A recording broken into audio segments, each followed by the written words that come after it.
저 처음부터 끝까지 완전 속아서 결혼했습니다. 세상에 별별 미친 또라이들이 많다는 건 알고 있었지만 온 가족이 똘똘 뭉쳐서 사람 하나 바보 만드는 건 일도 아니네요.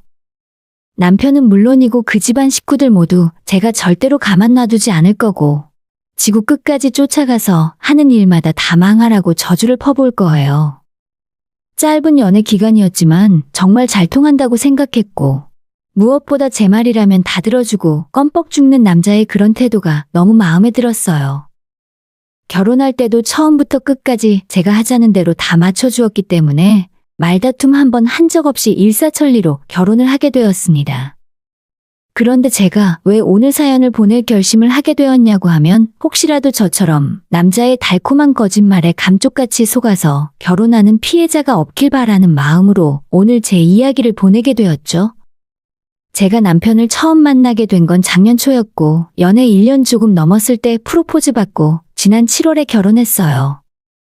저와 친한 대학 선배가 남편을 소개시켜줬는데 그 선배 하는 말로는 정말 세상에 둘도 없을 정도로 성실하고 착한 사람이라고 해서 만나게 되었습니다. 처음에는 제가 이렇게 빨리 결혼하게 될 줄은 정말로 몰랐어요. 착하고 괜찮은 사람 같아 보였지만 제 나이도 아직 20대였고 만약 제가 결혼을 하게 되더라도 연애를 최소 2년, 3년 이상 해보면서 상대방에 대해 천천히 알아가고 싶었거든요. 하지만 이 남자는 저와는 다르게 시작부터 적극적이었고 저희가 연애를 시작한 지 1년이 채 되기도 전부터 지속적으로 결혼 이야기를 했습니다. 그때는 우리가 다 좋을 때였고 저도 이 사람에게 푹 빠져있던 터라 괜히 연애를 길게 하면서 시간 낭비하지 말고 빨리 가정을 이루어 살고 싶은 마음이 있었죠. 이 남자는 위로 누나가 하나 있고 밑으로 남동생이 하나 더 있는 삼형제 집안이었는데 연애만 하던 시절에는 자기 집안에 대한 이야기를 거의 듣지 못했기 때문에 저도 그냥 평범한 집안이겠거니 하고 별다른 생각이 없었습니다. 부모님이 수도권이 아닌 지방에 사신다고 해서 미리 찾아가 인사 한번 드릴 수도 없었기 때문에 그냥 그런가 보다 하고 대수롭지 않게 여겼어요. 애초에 그 거리가 꽤 되기 때문에 결혼을 결심하기 전까지는 쉽게 인사드리러 갈 수도 없는 곳이었거든요. 아무튼 이 남자의 프로포즈를 받고 처음으로 인사를 드리러 가고 있을 때 당일날 내려가는 차 안에서 남자친구가 갑자기 그런 말을 하더라고요. 자기 집안은 옛날부터 대를 이어 내려오는 뼈대 있는 양반 가문이고 본인이 집안 장남의 장손이라는 이야기를 아무렇지 않게 하는 겁니다. 나는 그런 거 잘 신경 안 쓰긴 하는데 사실 우리 집이 옛날 말로는 종갓집 같은 거라더라. 내가 장남의 장손이라서 너가 우리 집 들어오면 종갓집 맏며느리 되는 거야. 저는 깜짝 놀라서 무슨 그런 이야기를 내려가는 와중에 하냐고 따졌었는데 이 남자는 대수롭지 않다는 듯 요즘 세상엔 그게 그렇게 중요한 일도 아니라면서 어차피 자기 엄마가 고생하면 고생했지. 우리 때부터는 제사 같은 건 안 지내도 되니까 아무 걱정하지 말라고 호언장담을 하더군요. 하지만 그 집안에 대해서 이야기를 들으면 들을수록 남자친구의 말처럼 그냥 가볍게 생각하고 넘어갈 일은 아닌 것 같았죠. 남자 쪽의 아버지가 그 밑으로 삼형제가 더 있고 명절에는 모든 친척들이 전부 저희 시부모 될 사람들 집에 모여서 다 같이 차례 지내고 3일 동안 먹고 떠들며 명절을 보낸다고 말했습니다. 거기까지만 이야기를 들었는데 대충 그 모습이 그려지면서 아무 말도 못하고 새파랗게 제가 질려 있었더니 남자친구는 자기 집안의 명절 음식 준비도 제가 할 필요 없고 애초에 옛날보다 많이 간소화되어 있으니 크게 걱정할 것도 없다면서 별일 아니라는 듯 이야기했어요.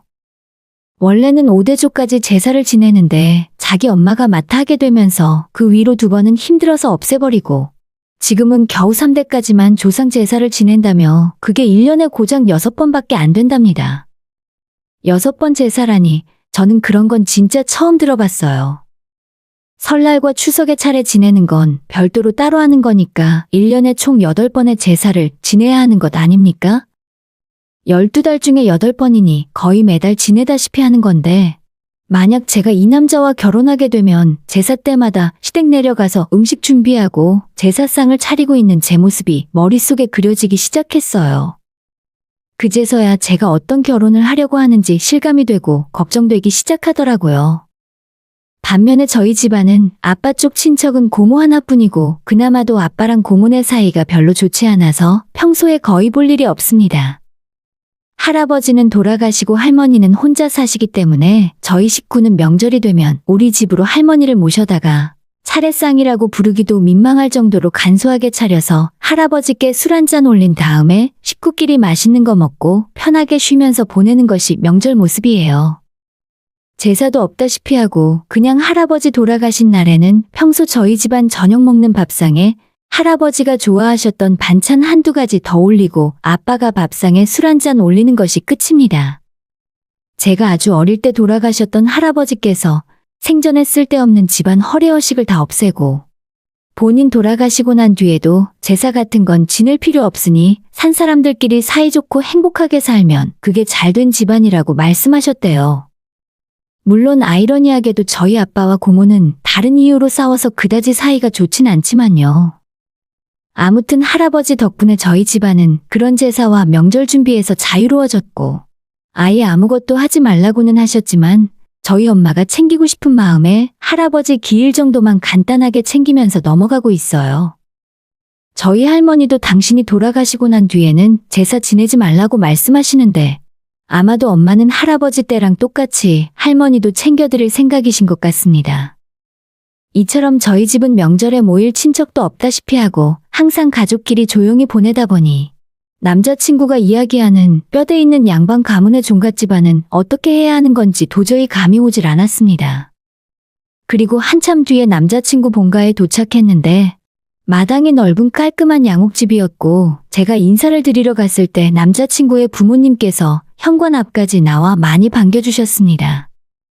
특히 어머님이 저를 많이 반기셨고 이런저런 이야기를 하다가 본인 집안이 굉장히 화목하다는 식으로 말씀을 하시면서 명절에 온 식구 모여있는 사진을 보여주셨는데 얼핏 봐도 거의 50명은 넘어 보이는 것 같았어요. 어머님께서는 자기 집안 온 식구들이 이렇게나 사이가 좋고 화목하다는 걸 보여주고 싶으셨던 것 같은데 반대로 저는 가족 사진을 보면서 온몸에 소름이 돋고 절대 이 집안에 시집 오면 안 되겠다는 확신이 들었습니다. 인사도 대충 드리는 둥 마는 둥 하고 그날 저녁 집에 돌아오자마자 저희 부모님에게 그 이야기를 했더니 오히려 저보다도 부모님이 먼저 펄쩍 뛰고 난리가 나셨어요. 요즘 세상에 미쳤냐면서 아직도 그런 집안이 남아있냐고 절대 그놈이랑 결혼하면 안 된다고 하셨습니다. 내 친한 친구 중에 종갓집에 시집간 친구가 있는데 걔 시집가고 나서 제대로 얼굴 한번 본 적 없어. 매달 시댁 끌려가서 제사 지내고 명절 내내 그 집에 하인처럼 일했다더라. 근데 걔네 아들이 결혼해서 며느리 들어오니까 며느리한테 똑같이 일 시키고 있어. 엄마의 이 말이 너무 제 마음을 움직이게 만들었어요. 사실 제가 결혼하면 집에서 살림하고 편하게 있을 것도 아니라 남편이랑 똑같이 맞벌이하면서 살 생각인데 저런 시댁 집안일까지는 절대 못할 것 같았거든요. 결국 다음 날에 저는 남자친구를 만나서 우리 결혼은 없던 일로 하자 이야기했고 남자친구는 자기 부모님이 실수라도 했냐고 물었습니다. 그게 아니라 나는 너희 집에 시집가서 제사와 명절을 감당할 자신이 없다고 전부 솔직하게 이야기했습니다. 우리 집에서 지금까지 한 번도 해본 적 없는 일인데 결혼한다고 해서 안 하던 일을 할 수는 없다고 했죠. 애초에 서로 집안 분위기 자체부터 잘 맞지 않는 것 같고 이 문제로 결혼 생활 내내 스트레스 받고 싸우게 될 텐데 그냥 이제라도 다른 사람 찾아보라 하고 자리에서 일어나려 했더니 남자친구가 사람들 많은 카페 한가운데에서 무릎까지 꿇어가며 저를 가지 말라 붙잡았습니다. 보는 눈도 많은데 갑자기 저러니까 제가 너무 당황스러워서 나중에 다시 이야기하자 말하고 일단 도망쳐 나왔습니다. 그날 저녁도 남자친구에게 연락이 오길래 나는 정말 집안 행사 챙기는 착한 며느리가 될 자신이 없으니까 다른 좋은 여자 찾아서 결혼하라고 이야기했습니다. 그러나 제가 이 정도로 헤어지자고 이야기했는데도 남자친구는 포기할 줄을 몰랐고 며칠 후에 또 한다는 소리가 저보고 결혼해서 이 집안 며느리가 되더라도 자기 집안 제사나 명절을 하나도 안 챙겨도 된다고 하는 겁니다. 자기 할머니나 엄마는 예전 시절에 태어나 집에서 살림을 하는 게 당연한 시대였고 요즘에는 여자도 당당하게 맞벌이하며 사는 시대인데 옛날처럼 집안일을 전부 여자한테만 시킬 수는 없는 거라 하더라고요. 제사 준비를 하든 명절에 음식 준비를 하든 어머님 주도로 시댁에서 알아서 할 테니까 저한테는 신경 쓸 필요도 없다고 했고, 집안에서 작은 엄마나 다른 일할 사람들 많으니까 저한테는 큰 일을 하라고 시키지도 않을 거랍니다. 진짜라니까. 내가 우리 부모님한테 다 확인했어. 너는 우리 집에 시집 오면 아무것도 안 해도 돼. 명절 스트레스 이런 건 완전 옛날 이야기지. 그때까지만 해도 저는 사태 파악이 잘 안 되고 있었기 때문에 남자친구가 자기 집에 이야기 잘해서 제사 문제만 중간에서 똑바로 해결해주면 우리가 결혼하는데 큰 문제는 없다고 생각했어요. 하지만 우리 부모님은 결혼하기 전에 하는 그런 말은 절대 믿지 말라고 하시면서 그 집안의 행사가 그렇게나 많은데 맏며느리가 손 놓고 일 안 하게 내버려 두지 않을 거라고 말리셨죠. 제가 중간에서 남자친구 말에 흔들리고 저희 부모님 만류에 또다시 흔들리며 결정을 못하고 있었더니 나중에는 남자친구가 저희 집까지 찾아와서 부모님 앞에 무릎을 꿇고 절대 저를 데려다가 고생시키지 않겠다고 말씀을 드렸어요. 그리고 얼마 후에 제가 두 번째로 남자친구 집안에 한 번 더 인사드리러 갔을 때는 어머님까지 활짝 웃으시면서 이렇게 말을 하시는 겁니다. 우리 집안 제사 때문에 결혼할까 말까 고민했었어? 하나도 걱정할 거 없다.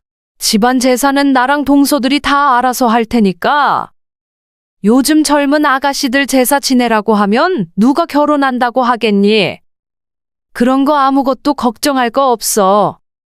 라고 말씀을 해주시니까 진짜 내가 괜한 오해를 했던 건가 싶었습니다.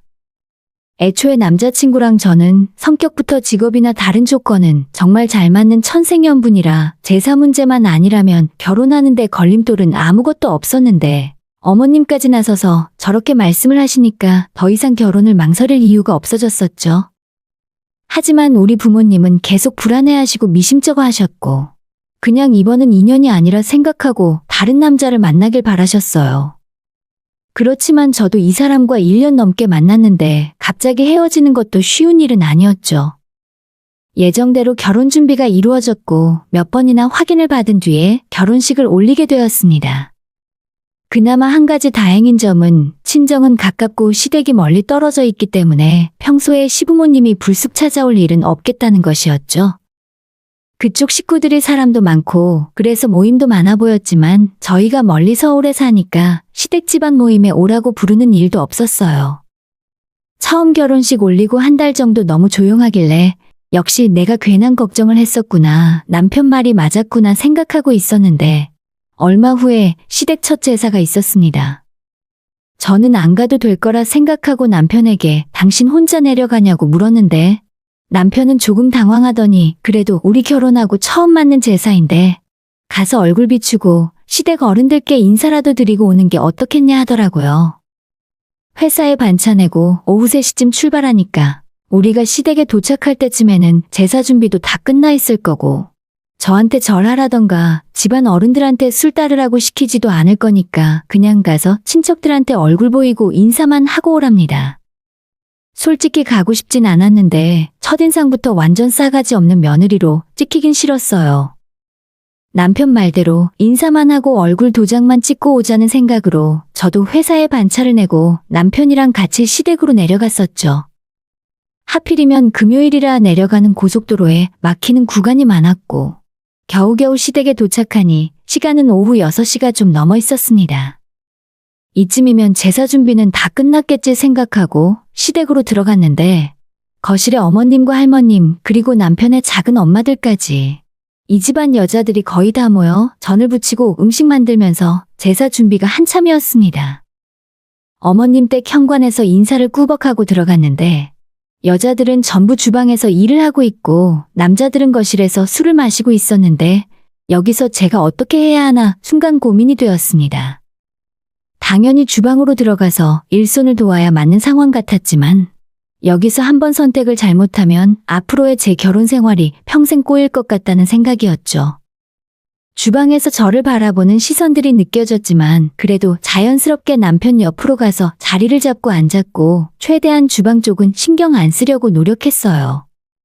어차피 남편과 시부모님이 저희 결혼할 때부터 집안 행사에는 신경 안 써도 된다고 약속을 했었고 그날은 그저 얼굴 비추고 인사드리러 온 거니까 절대로 일은 손 하나 까딱 안 할 생각이었습니다. 적당히 융통성 있게 시어머니 옆에서 간단한 일이나 거들면서 눈치껏 일하는 척이라도 할 수는 있었지만 작은 일을 시작하면 앞으로 점점 더 큰 일도 저한테 시킬 것 같았어요. 남편 옆에 앉아서 핸드폰 화면이나 쳐다보고 있었는데 그때 남편의 작은 엄마가 하는 말이 제 귀에 들려왔습니다. 형님 집안에 맏며느리가 들어왔대서 기대했더니 아주 곱게 자란 공주님이 오셨네. 상전 하나 모시고 살아야겠어. 라면서 저를 두고 비꼬는 듯 이야기를 하셨고 그 와중에 우리 시어머니라는 사람도 놔둬라 놔둬 괜히 뭐라고 하지 마. 일 시키면 이 결혼 안 하겠다고 하도 난리를 쳐서 내가 지목까지 다 하기로 했어. 아들 장가 간다는데 부모가 혼사길을 막을 수는 없잖아. 분명 둘이 하는 이야기였지만 집안에 있는 사람이 다 들을 수 있도록 큰 소리로 떠들고 있었습니다. 안 그래도 기분이 좋진 않았는데 저를 두고 빈정대는 소리를 들으니 그냥 이 자리를 박차고 나가고 싶었습니다. 그래도 다들 집안 어른들이니 그럴 수도 없어서 핸드폰 보는 척을 하고 있었는데 작은 아버님으로 보이는 분이 저를 보고 한마디 하더라고요. 근데 너는 왜 일 안 하냐? 집안 어른들 다 일하고 있는데 새파랗게 젊은 애가 왜 여기에 앉아 있어? 순간 저도 뭐라고 대답을 해야 좋을지 몰라서 옆에 있는 남편을 쳐다봤더니 남편도 제 시선을 피하고 핸드폰만 들여다보고 있었어요. 시집 올 때 너희 집에서 그렇게 가르쳤어? 너네 시어머니랑 집안 어른들 다 일하고 있는데 왜 너만 여기서 놀고 있냐고? 작은 아버님 말 한마디에 일순간 온 집안이 조용해졌고 다들 제가 뭐라고 대답을 하는지 숨죽인 채 저를 지켜보고 있었습니다. 여자들한테만 일 시키고 이 집안 남자들은 술이나 퍼먹고 놀고 있었으면서 갑자기 왜 나한테 이런 말을 하는 건지 솔직히 짜증났어요. 뭐라고 대답을 해야 하나 고민하고 있었는데 저 대신 시어머니가 끼어들어 말씀을 하셨죠. 그냥 놔두세요. 쟤는 애초에 우리 집안일에는 손도 안 대기로 약속하고 시집 온 애예요. 제사 준비시키면 결혼 안 하겠다고 하도 난리를 쳐서 저도 일 안 시키기로 했어요. 자꾸 뭐라고 하면 이혼하겠다고 할 수도 있으니까 다들 그만들 하세요. 앞뒤 다 자르고 시어머니라는 작자가 저런 식으로 말을 하니까 이 집안에서 저만 완전 이상한 사람이 되어버렸죠. 작은 아버님이 이번엔 저희 남편 보고 너는 너네 엄마 고생하는 모습을 뻔히 보면서도 능신같이 어디서 저런 여자를 며느리라고 데려왔냐고 화를 내셨고 거기까지 듣고 있으니 더 이상 이 집안에 앉아있을 이유가 없었습니다. 제가 자리에서 벌떡 일어나 제 가방 챙겨들고 현관으로 나가자 제 뒤통수에 대고 또다시 집안 어른들의 비난이 쏟아졌어요. 저 성질 봐라. 어른들 다 있는데 잘하는 짓이다. 이래서 가정교육이 중요한 거야. 제 욕하는 건 참고 넘어갈 수 있었는데 우리 부모님 욕까지 하니까 이제는 어른이고 뭐고 더 이상은 못 참겠더라고요. 그때까지 집안 어른들한테 아무 말도 못하고 눈치만 보고 있던 남편놈한테 다가가 손에 들고 있던 핸드폰을 집어던지고 머리통을 한 대 후려갈겼죠. 그리고 이 집안 며느리들이 몇 시간째 전을 부쳐서 쌓아두고 있던 광주리를 발로 차서 다 엎어버렸습니다. 당신네들 집안이 얼마나 뼈대 있는 집안인 줄은 모르겠는데 적어도 우리 집에선 여자 대우를 이렇게 안 해요. 여자들한테 일 시켜놓고 집안 남자들은 놀고 처먹고 있는 게 뭐가 자랑이라고? 이런 집안 제사는 절대 지내줄 생각 없으니까 전 이만 가보겠습니다. 소리 지르고 나왔는데 밖은 완전 시골인데다 남편 차를 같이 타고 와서 저 혼자는 어떻게 가야 할지 모르겠더라고요. 택시를 불러도 올 것 같지 않아서 살짝 난감한 상황이었는데 뒤늦게 남편이 따라 나와서 진짜 가면 어떡하냐고 빨리 들어와 어른들한테 사과하라며 멍청한 소리나 하고 있길래 잘됐다 싶어서 남편 주머니에서 차키를 뺏었어요. 끝까지 저보고 가지 말라고 지금이라도 다시 들어가서 사과드리면 해결될 수 있다 하길래 멍청한 남편 머리를 또 한 대 때리고 소리를 빽 질러버렸죠.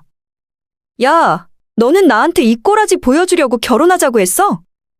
꿀먹은 벙어리야? 네 마누라 욕먹는데 왜 한마디도 못하고 등신같이 가만히 있어? 너한테 아무것도 기대 안 하니까 제사 지내고 걸어오던지 마음대로 해.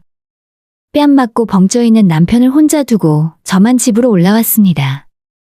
집에 오자마자 짐 챙겨서 저는 다시 친정집으로 들어갔고 남편한테 전화가 계속 왔지만 하나도 받지 않았어요.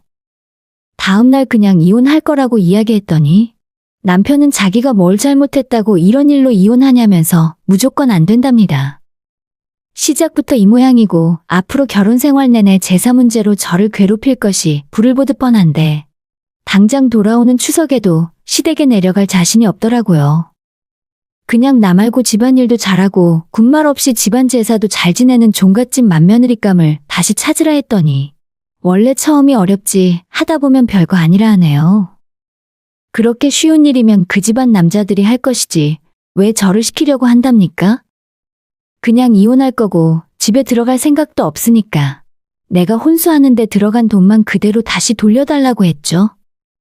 며칠 지나서 이번에는 시어머니가 제게 전화를 하더니 결혼이 애들 장난도 아니고 집안끼리 인연을 맺은 건데 너 마음대로 그렇게 제삿날에 깽판 부리고 이혼할 생각이냐 하더라고요. 저는 애초에 어머님과 처음 말했던 약속이 완전히 달라졌고 남편이랑 같이 맞벌이하고 사는데 그 집안에 굳은 일하러 시집간 게 아니라고 제 생각을 말씀드렸어요. 이혼 안 해주면 내가 소송이라도 걸어서 동네방네 집안 망신 톡톡히 시켜드리겠다고 했죠. 결국 남편도 포기하고 시부모 역시 저랑 다시는 이야기하고 싶지 않으니 맘대로 하라셨어요. 혼수로 해간 것들 중에 TV, 냉장고, 세탁기 같은 가전제품들은 완전 새거나 다름없어서 저희 엄마 집으로 가져와서 사용하는 중이고 침대나 가구 비용으로 들어간 2천만 원만 남편에게 돌려받은 뒤에 이혼 도장을 찍었습니다. 그렇게 짧은 결혼 생활 마치고 저는 다시 부모님 집에서 생활하고 있어요. 남편 다니고 있는 회사에 저희 두 사람을 소개시켜줬던 선배도 다니고 있고 그 선배는 물론 주변 사람들에게 전부 우리 이혼 과정에 대해 다 이야기하고 다녔습니다. 이제 앞으로 뼈대 있는 양반 집안 맏며느리 노릇을 누가 하려고 할지 모르겠네요. 저는 멍청하게 속아서 결혼까지 하고 돌아왔지만 저 같은 피해자가 또 발생하지 않도록 여기저기 동네방네 소문을 다 내고 다닐 거예요. 애초에 지키지도 못할 약속은 저한테 하지도 말았어야죠. 적당히 속이고 결혼한 다음에 자기 집에 데려가 눈치 주고 슬금슬금 일 시킬 생각이었던 것 같은데 제가 왜 평생을 그렇게 바보같이 살아야 합니까? 요즘 여자들 스스로 먹고 살 능력이 있는데 예전처럼 똑같이 생각하시면 안 돼요. 제 짧은 결혼 생활은 허무하게 막을 내렸지만 전 남편만큼은 절대 용서 못하고 이 바닥에서 얼굴도 못 들고 다니게 해버릴 겁니다. 오늘의 사연은 여기까지입니다. 구독과 좋아요, 알림 설정은 많은 힘이 됩니다. 다들 행복하시고 좋은 하루 되세요.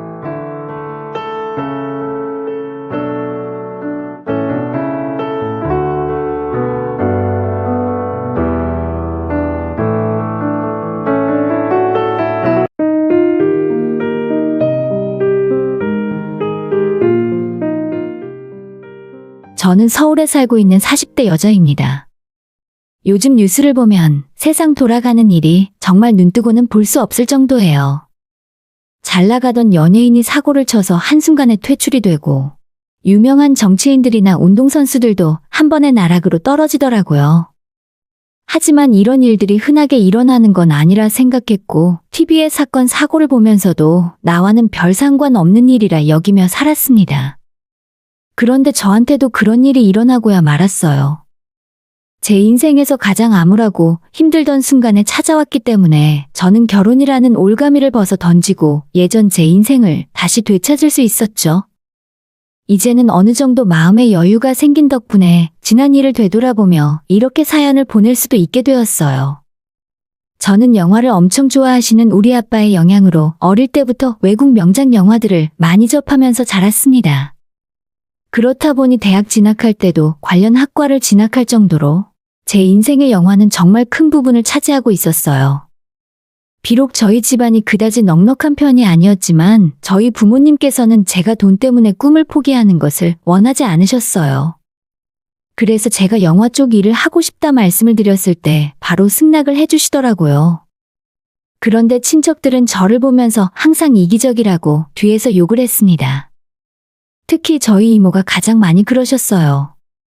너는 생각이 있는 애니? 너희 집안 형편 뻔히 알면서. 영화 그거 따라다니면 밥이나 제대로 먹고 살 수 있대? 설마 너가 영화 감독이라도 될 거라고 생각하는 거야? 제발 너희 엄마 생각해서라도 철 좀 들어라. 이모는 저보고 부모님 고생시키지 말고 공무원이나 학교 선생님 같은 안정적인 직업을 가지라고 항상 말씀하셨죠. 사실 이모가 영화계에서 일을 하고 싶다는 저를 극구 말렸던 이유는 예전에 저희 아빠가 그쪽에서 일을 하다가 잘 풀리지 않아서 인생이 힘든 적이 있었기 때문이에요. 사실 저희 집이 경제적으로 어려운 것도 그 영향이 없지 않아 있긴 합니다. 그래서 저는 대학에 들어간 이후로는 부모님 도움 없이 학비부터 생활비까지 전부 제가 해결하면서 다녔습니다. 내 꿈을 찾아가더라도 부모님 도움을 받지 않겠다는 다짐이기도 했어요. 그렇게 들어간 대학에서 저는 영화 연출 공부를 열심히 하면서 단편 영화도 많이 찍고 행복한 시간을 보냈어요. 공부도 열심히 하고 대학 생활도 열심히 하면서 장학금을 받기 위해 노력했고 생활비를 위해 아르바이트도 많이 하면서 열심히 살았습니다. 쉴 틈 없이 대학 4년 내내 빡빡한 스케줄을 소화하며 지냈지만 단 한 번도 힘들어서 못하겠다고 생각한 적은 없었어요. 제가 원하는 일이었고 이 일을 하며 행복함을 느낄 수 있었기 때문인 것 같아요. 그리고 대학 생활을 하면서 지금의 남편도 만날 수가 있었으니 제 인생에서 빼놓을 수 없는 순간이 많네요. 남편은 저보다 3살이 더 많은 복학생이었는데 말도 잘 통하고 취향도 비슷해서 늘 붙어 다녔고 그렇게 대학에서부터 이어진 인연으로 나중에는 결혼까지 이르게 된 셈이었죠. 가정 형편이 넉넉하지 않았던 저와는 다르게 남편은 집안이 꽤나 부유한 편이었어요. 엄청 부자라고는 못하겠지만 저희 집안에 비하면 상당히 잘 살았습니다. 시아버님이 서울에서 부동산 개발을 하고 계셨기 때문에 이미 상당한 재산을 갖고 계셨었죠. 저와는 다르게 돈 때문에 큰 고생을 해본 적이 전혀 없던 남편은 20대 초반 대학을 다니고 있을 때부터 BMW 외제차를 끌고 다닐 정도였죠. 그 덕분에 대학교 때 커플이었던 저는 남편의 차를 자주 얻어 타고 다닐 수 있었어요. 당시에 저는 대학을 졸업하고 뭐가 됐든 좋으니 영화판에서 일을 하며 밥만 먹고 살 수 있으면 좋겠다고 생각했습니다.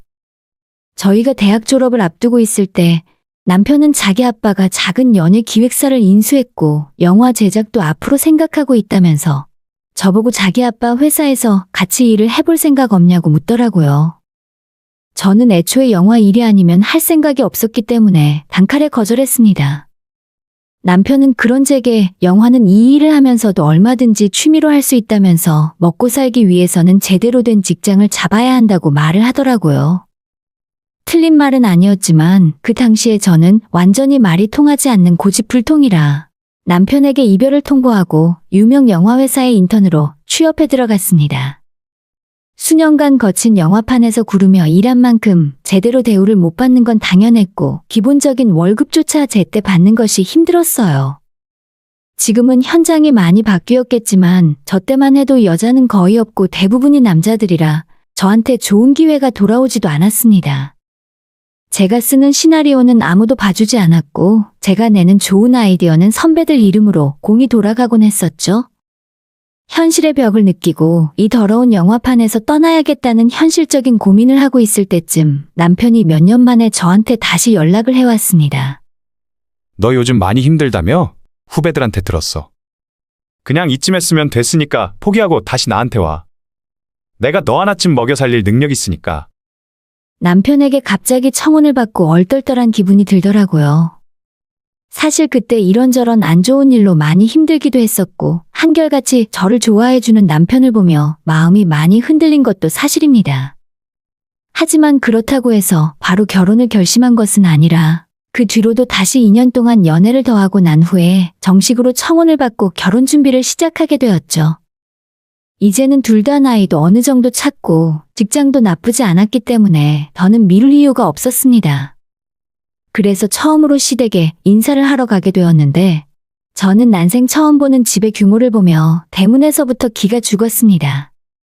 내가 이런 집안의 며느리가 되겠다고 들어가도 되는 건가 싶어 그대로 뒤로 돌아 도망치고 싶더라고요. 원래도 부동산 개발 일을 하면서 꽤나 많은 재산을 갖고 있었지만 저희가 대학 졸업할 때쯤 헐값에 인수했던 망해가던 연예 기획사가 그 뒤로 대박을 치게 되면서 더 큰 돈을 벌었다고 들었어요. 진짜 서울에 이런 집이 있나 싶을 정도였고 대기업 회장님 집이 이 정도 수준일까 하는 의문까지 생기더군요. 집 외부에서부터 기가 죽었지만 내부로 들어오니 더 장난이 아니었습니다. 그 나이까지 살면서 다른 사람의 재산 때문에 기가 죽거나 부럽다는 생각을 해본 적이 없었는데 완전히 수준이 다른 격차를 눈으로 확인하니까 제가 사람이 아니라 땅바닥에 기어다니는 개미가 된 듯한 느낌이 들었습니다. 시부모님과 처음으로 인사를 드리게 되었는데 시부모님의 첫 인상은 알 수 없었습니다. 딱히 저를 반기시는 것도 아니었고 매몰차게 내치는 것도 아니었어요. 넓은 거실 소파 한 귀퉁이에 제가 아버님 어머님과 마주 앉고 그 이후로도 몇 분 동안 서로 아무 말 없이 침묵만 흘렀습니다. 아버님께서는 깊은 생각에 잠기신 것처럼 입을 꾹 다물고 눈도 감고 계셨거든요. 보다 못한 남편이 먼저 나서서 제 자랑을 늘어놓기 시작했습니다. 예전에는 이름만 들으면 알만한 유명한 영화 회사에서 일을 하면서 많은 영화 제작에 참여했고 지금은 평범하고 안정적인 직장에 다니고 있다고 저를 소개했어요. 어머님은 끝까지 아무 말이 없었고 아버님은 한참을 뭔가 생각하시더니 그래도 영화 회사에서 일한 경력이면 못 써먹을 정도는 아니라면서 그냥 결혼하라고 싱겁게 허락을 하셨습니다. 겨우 5분도 안 되는 시간에 결혼 승낙을 받았고 기분이 좋으면서도 한편으론 찜찜한 마음을 지울 수가 없었어요. 시댁에서 빠져나오며 남편에게 대체 어머님 아버님이 무슨 반응이냐고 나는 도무지 생각을 모르겠다고 말을 했더니 사실 어머님이 우리 결혼을 반대하셨지만 아버님이 괜찮다고 허락을 해주셔서 결혼을 진행할 수 있다 하더라고요. 어차피 아빠는 어제 나랑 이야기 다 끝났거든. 괜히 마음에 담아두지 말고 앞으로 결혼 준비만 열심히 해보자. 사실 양쪽 집안 형편이 제 눈에도 확 드러날 정도로 차이가 컸기 때문에 아마 제가 어머님 입장이었어도 결혼을 쉽게 허락하진 못했을 것 같아요. 반대하시는 것도 충분히 이해가 갔습니다. 아무튼 시댁에 인사를 드리고 온 지 며칠 후에 남편은 우리 부모님께 인사를 드리러 찾아왔습니다. 그쪽 집안 형편을 몰랐으면 모르겠는데 엄청난 집을 며칠 전에 보고 온 뒤라서 우리 집이 더욱 초라하게 느껴졌습니다. 하지만 초라한 살림과는 다르게 남편을 환대하는 우리 부모님의 마음만큼은 훨씬 컸었죠. 일단 아빠는 우리 집안에 아들이 없던 터라 내심 제가 빨리 결혼해서 사윗감을 데려오길 바라셨거든요. 아빠는 연신 한바구음을 지으며 좋아하셨고 그건 엄마도 마찬가지였어요. 끊임없이 먹을 걸 내오시면서 두 분 모두 흐뭇하게 웃으셨습니다. 우리 집에서는 이런 분위기로 결혼 승낙을 받을 수 있었고 저는 쉽지는 않겠지만 이렇게 웃으며 지내다 보면 결혼 생활도 잘 헤쳐나갈 수 있을 것 같다는 생각이 들었습니다. 하지만 그게 나중에는 스스로 제 발등을 찍게 될 줄은 꿈에도 몰랐죠. 아무튼 저는 양가 부모님들 허락을 받고 한참 기우는 결혼을 하게 되었습니다. 상견례 때도 그렇고 저희 집에서 예단비를 보냈을 때도 그렇고 시어머니와 신우는 기가 막히다는 표정으로 헛웃음을 지으며 비웃더라고요. 대놓고 웃는 건 아니었고 교양 있는 척을 하면서 피식하고 비웃는데 정말 매 순간 참기 힘들 정도였습니다. 나중에 남편에게 이 말을 하면서 솔직히 기분이 너무 좋지 않다고 이야기를 했었는데 남편은 자기 엄마가 그럴 리 없다며 제가 뭘 잘못 본 것 같다고 부인했습니다. 우리 엄마는 우리보다 더 부잣집에서 태어나셨거든.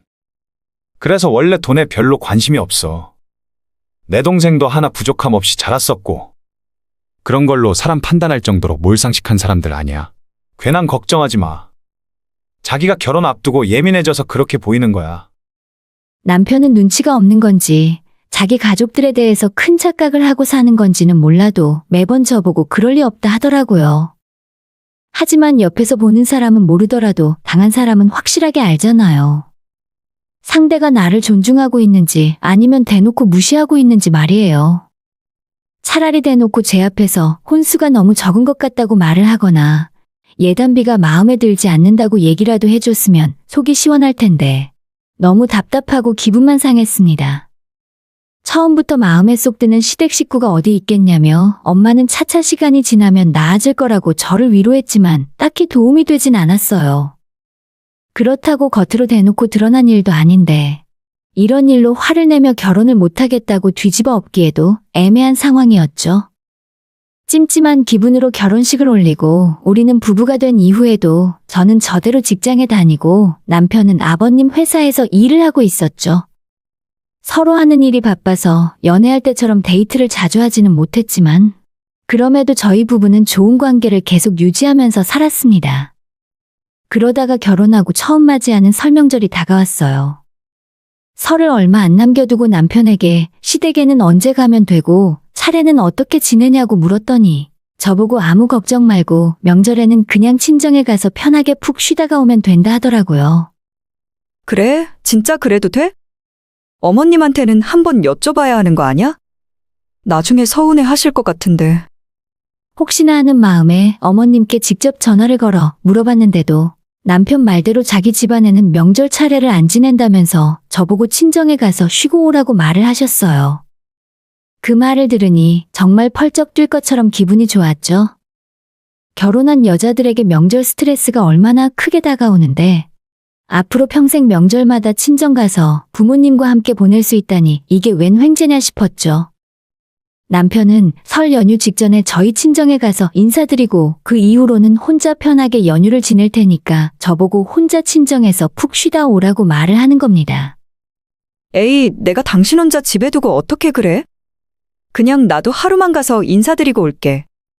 남편은 정말 괜찮다며 자기는 하나도 신경 쓰지 말고 그냥 친정에서 연휴 내내 주말까지 쉬고 오라고 말을 했습니다. 혼자 밀린 회사 일도 하고 집에서 푹 쉬고 싶으니 자기를 그냥 가만히 내버려 두라 하더라고요. 남편 회사가 연예 기획사이기도 하고 사실 명절 연휴가 되면 더 바쁜 것 같았어요. 그래서 더 이상의 의문을 갖지 않고 그 이후로 명절마다 마음 푹 놓고 저는 친정에 가서 연휴를 보낼 수 있었습니다. 명절도 그렇고 시부모님 생신 때도 딱히 만나서 뭔가를 하는 경우가 없었기 때문에 직장 생활을 하는 제 입장에서는 이보다 좋을 수 없는 시댁이었어요. 제가 이 집안에 시집와서 시댁 집안 행사에 참석해서 일을 본 경우라고는 하나 있는 시누이의 결혼식 정도였습니다. 진짜 내가 이렇게 편하게 결혼 생활을 해도 되나 싶더라고요. 결혼하기 전에는 저를 탐탁치 않게 여기는 시어머니와 시누 때문에 마음고생을 많이 하긴 했어도 오히려 결혼 후에는 서로 얼굴 볼 일도 거의 없어서 뭔가 서운할 일 자체가 없었습니다. 그렇게 아무 걱정 없이 편안한 결혼 생활을 하던 중에 어머님 생신이 돌아오게 되었어요. 매번 그냥 대충 넘어갔는데 이번에는 어머님 생신상을 한번 차려드리고 싶었습니다. 남편을 시켜서 어머님께 올해 생신은 다른 지인들이랑 약속 잡지 마시고 제가 따로 생일상을 차려드리겠다고 말씀을 드렸어요. 미리 한우며 케이크며 각종 음식 재료를 잔뜩 사두었고 어머님 생신날 당일에 시댁에 들러 상만 차리면 되는 상황이었죠. 근데 저를 데리고 음식과 함께 시댁에 데려가기로 한 남편이 약속된 시간이 한참 지나도록 아무런 연락이 오질 않았습니다. 그래서 제가 먼저 전화를 했더니 그때 남편이 한다는 소리가 가관이었습니다. 아, 그게 오늘이었지? 내가 당신한테 이야기를 안 했었나 보네. 우리 엄마 오늘 친구분들이랑 놀러 간다고 저녁 같이 못 먹을 것 같아. 그리고 나도 오늘 회사에 일이 생겨서 늦을 거야. 내가 깜빡했다. 진짜 미안해. 아니, 그럴 거라면 미리 말이라도 해주면 좋잖아요. 저는 음식 준비 다 해놓고 남편이 데리러 오기만 기다리고 있었는데 이제 와서 취소라니 이 일을 어쩌면 좋을까 싶었죠. 어머님 생신상 차려드리려고 오전부터 잔뜩 준비한 음식을 보니 속에서 열불이 나서 그냥 있을 수가 없었어요. 최고급 툭불 한우며 각종 반찬들에 자연산 전복을 넣어 끓인 미역국까지. 저희 친정집 한 달 식비보다 그날 생일상 준비하는데 돈을 더 많이 썼을 거예요. 이대로 그냥 넘어갈 수는 없고 기왕 만든 거 어머님 댁에 가져다 놓으면 나중에 맛이라도 보시겠지 하는 생각에 음식을 바리바리 싸들고 택시를 불러 시댁으로 향했습니다. 어머님 댁에는 가사도우미 아주머님 혼자 계셨습니다. 아니, 이게 뭐예요? 새댁 혼자 이걸 다 준비한 거야? 네, 제가 시집와서 지금까지 어머님 생신상을 차려드린 적도 없잖아요. 명절 때도 저는 오지 말라 하시고, 그렇다고 매번 손 놓고 있는 것도 며느리 도리가 아닌 것 같아서요. 제가 이렇게 말을 했더니 듣는 아주머니 얼굴 표정이 순식간에 변했습니다. 잠시 뭔가를 망설이다가 한숨을 푹 쉬시고는 이런 말씀을 하는 겁니다. 내가 어지간하면 끝까지 모르는 척 하고 있으려고 했는데 새댁이 불쌍해서 더는 안 되겠다. 이 집안 사람들 지금 S호텔에 다 모여 있을 거야. 매년 사모님 생신이면 다들 모여서 생일 파티 거기서 하거든. 이 집안 사람들 생일 때마다 다 거기에서 모여 새댁만 모르고 있었지? 그 말을 듣는데 순간 망치로 머리를 얻어맞은 기분이 들었습니다. 이 아주머니가 지금 무슨 소리를 하는 건가 싶었죠. 그리고 이 집안 식구들 명절 연휴 때마다 하와이로 가족 여행 다녀. 이 집은 명절에 차례도 안 지내고 보통 일주일 동안 하와이에서 보내거든. 매년 그때마다 사모님이 나한테 면세점에서 선물을 사다 주시기 때문에 내가 확실하게 다 기억하고 있어. 남의 집안일 해주면서 이리저리 말 옮기면 안 된다는 건 아는데 새댁 보고 있으니까 내 딸 생각나서 이야기해주는 거야. 이 집안 사람들한테 괜히 정주지 마. 그렇게 말씀을 하시면서 아주머니는 제가 준비해간 음식을 전부 다시 싸서 제 가방에 담아주셨습니다. 새댁이 이거 만들었다고 해도 이 집 사모님 성격에 절대 입에도 안 돼. 아마 고마워하지도 않고 전부 나보고 버리라고 할걸? 괜히 아깝게 이 집에서 쓰레기 만들지 말고 다시 가져가서 새댁이나 먹어. 진짜 이렇게 되고 나니 그동안 보이지 않던 것들이 다시 보이게 되었습니다. 생각을 조금만 깊게 했으면 제가 눈치챌 수 있었을 거예요. 그런데 나 좋을 대로 내가 편한 대로 상황을 다 끼워 맞춰서 믿어버리고 있었죠. 아무리 차례를 지내지 않는 시댁이라지만 명절에 오지도 말라고 하는 시부모가 세상에 어디 있겠습니까? 100번 양보해서 명절이야 그럴 수 있다지만 시부모님 생신까지 챙길 필요 없다고 하는데 그걸 고지고대로 믿은 제가 멍청했죠. 바리바리 싸들고 간 음식을 고스란히 다시 집으로 가져오는데 택시 안에서 하염없이 눈물이 흘러내렸습니다. 이 집안 사람들은 지금까지도 나를 가족으로 여긴 적이 없었구나 생각을 했더니 어머님 생신상 차리겠다고 혼자 들떠서 장을 보고 음식을 만들었던 제가 너무 바보처럼 느껴졌어요. 집에 돌아와 한참을 울다가 잠이 들었는데 눈을 떠보니 저녁 9시가 조금 넘은 시간이었습니다. 그때 마침 남편이 현관으로 들어왔습니다. 불 꺼진 소파에 앉아있던 저를 발견한 남편은 깜짝 놀랐는지 소리를 질렀습니다. 깜짝이야. 여기서 혼자 뭐해? 불도 안 켜고 그러고 있으니까 귀신인 줄 알았잖아. 왜 그래? 무슨 일 있어? 지금껏 저를 감쪽같이 속여놓고 아무것도 모른다는 것처럼 천연덕스럽게 묻더라고요. 사실 다른 사람들은 다 그렇다 쳐도 어떻게 남편이라는 인간까지 저를 투명인간 취급을 할 수가 있나 싶어 기가 막혔습니다. 무슨 일? 지금 그걸 말이라고 해? 나만 쏙 빼고 너희 집안 식구끼리 놀고 오니까 기분이 좋아? 너 내가 창피해? 내가 창피해서 너희 집안 식구들한테 보여주기도 싫어? 이럴 거면 나랑 뭐하러 결혼했어? 제가 목에 핏대를 올리며 화를 냈더니 이제서야 상황 파악이 된 남편은 제 앞에 무릎을 꿇고 싹싹 빌기 시작했습니다. 나도 이러고 싶지 않았어. 근데 엄마 아빠는 자기 안 보고 살겠다고 하잖아. 싫다는 사람들 앞에 내가 당신을 어떻게 데려가? 괜히 당신만 더 힘들어지고 우리 결혼 생활도 흔들릴 텐데. 제 앞에서 싹싹 빌며 눈물까지 흘리는 남편이 저는 너무나도 낯설게 느껴졌어요. 정말 이 사람은 나를 위해서 그랬던 건지 의구심이 들었죠. 그때부터 저는 남편과 헤어질 결심을 하게 되었습니다. 다만 제가 지금 조용히 이 집안에서 사라져주면 그동안 나를 무시하고 따돌린 시댁 식구들만 좋은 일을 시켜주는 것 같아서 그렇게 못하겠더라고요. 그래서 때를 기다리자라고 생각했어요. 제가 시댁의 모든 비밀을 다 알게 된 이후로도 시댁 식구들은 여전히 저만 따돌리고 가족 행사를 진행했습니다. 남편도 저보고 그냥 모른 척 해달라고 그게 더 편하다고 말을 하더라고요. 그런데 얼마 후 남편 앞으로 이상한 내용 증명이 하나 날아들었는데 마침 그때 집에 있던 제가 그걸 받아보게 되었고 뜯어서 확인을 해봤더니 남편 회사로 작은 소송이 들어올 예정인데 거기에 제 이름이 써 있더라고요. 제가 시아버지 회사에 사내 이사로 등재가 되어 있었습니다.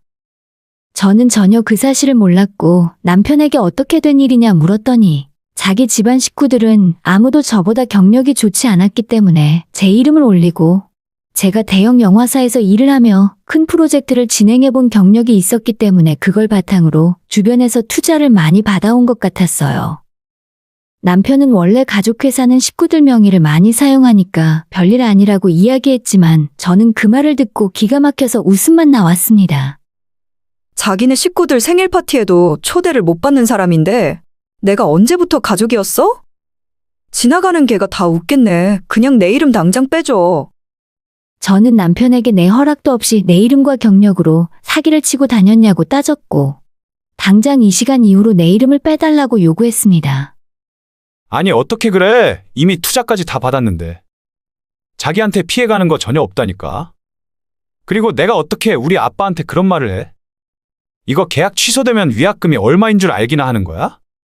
저는 남편에게 이야기해봤자 소용이 없겠구나 싶어서 바로 시아버지에게 전화를 걸어 회사에서 내 이름을 당장 빼달라고 말씀을 드렸어요. 그랬더니 아버님도 버럭 소리부터 치시더라고요. 그깟 이름 하나 가지고 내 앞에서 유세 떠는 거야. 너를 우리 집안에 받아들였을 때는 그럴 만한 이유가 있었을 거란 생각도 안 해. 이게 어디서 이름을 빼라 말아야. 이름 빼가고 싶으면 당장 내 아들이랑 이혼해라. 방귀 뀐 놈이 성부터 낸다고. 잘못은 자기들이 해놓고 오히려 저한테 큰 소리를 치더군요. 아버님과의 소득 없는 전화를 끊고 이 일을 어떻게 처리하면 좋을까 고민을 하고 있었는데 좀 전까지 저보고 알아서 하라던 남편이 이번 투자가 자기 회사에 정말 중요한 일이니까 이번 일까지만 참아달라고 부탁을 했습니다. 이번에 우리 회사 돈이 얼마나 들어간 줄 알아? 지금 당신 이름 빼면 투자자들 다 떠날 거야. 내가 책임지고 이번 일 끝나면 당신 이름 빼줄 테니까 한 번만 믿어줘. 그래서 저는 이거구나 싶어 바로 다음날 내용 증명을 보낸 투자자들에게 연락을 걸어서 이 모든 사기 행각을 전부 고백했습니다. 대부분의 투자자는 바로 투자를 철회하고 자기 돈을 다시 찾아갔습니다. 외부 투자는 물론이고 회사와 아버님 집까지 담보로 잡고 은행에서 돈을 빌렸기 때문에 이번 프로젝트가 무너지면 남편과 시댁까지 휘청거리는 상황이었죠. 저 때문에 모든 투자자가 떠나고 그 이후로 다른 사람을 찾아 나섰지만 이미 이 바닥에 소문이 나버렸기 때문에 더 이상 남편의 회사 이름으로 아무것도 진행할 수가 없었습니다. 백방으로 뛰어다니며 새로운 투자자를 찾았는데 전부 헛수고였어요. 제가 대학 동창들 인맥을 이용해서 남편네 회사를 투자 사기꾼이라고 이야기했고 좁디 좁은 이 바닥에서 신용을 잃고 발붙일 곳이 없어졌습니다.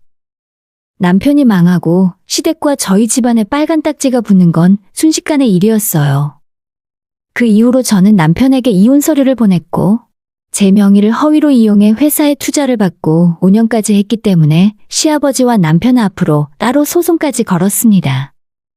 지금까지 이 집안에서 저를 투명인간 취급했던 시댁 식구들은 이제서야 제가 자기들에게 얼마나 소중한 사람인지 이야기하며 싹싹 빌기 시작했어요.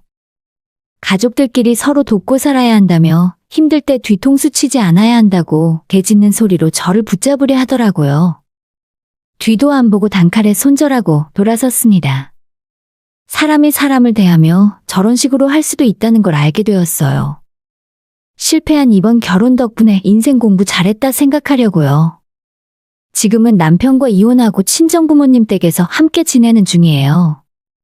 시아버지에게 걸었던 명의도용 소송은 앞으로도 꽤 오랜 시간 재판을 받아봐야 결론이 나겠지만 벌써부터 저한테 제발 합의 좀 해달라며 싹싹 빌더라고요. 저는 저 집안 인간들 콩밥 먹을 때까지 멈출 생각이 전혀 없습니다. 저 사람들한테 정의가 이기는 걸 똑똑히 보여주려고요. 오늘의 사연은 여기까지입니다. 구독과 좋아요, 알림 설정은 많은 힘이 됩니다. 다들 행복하시고 좋은 하루 되세요.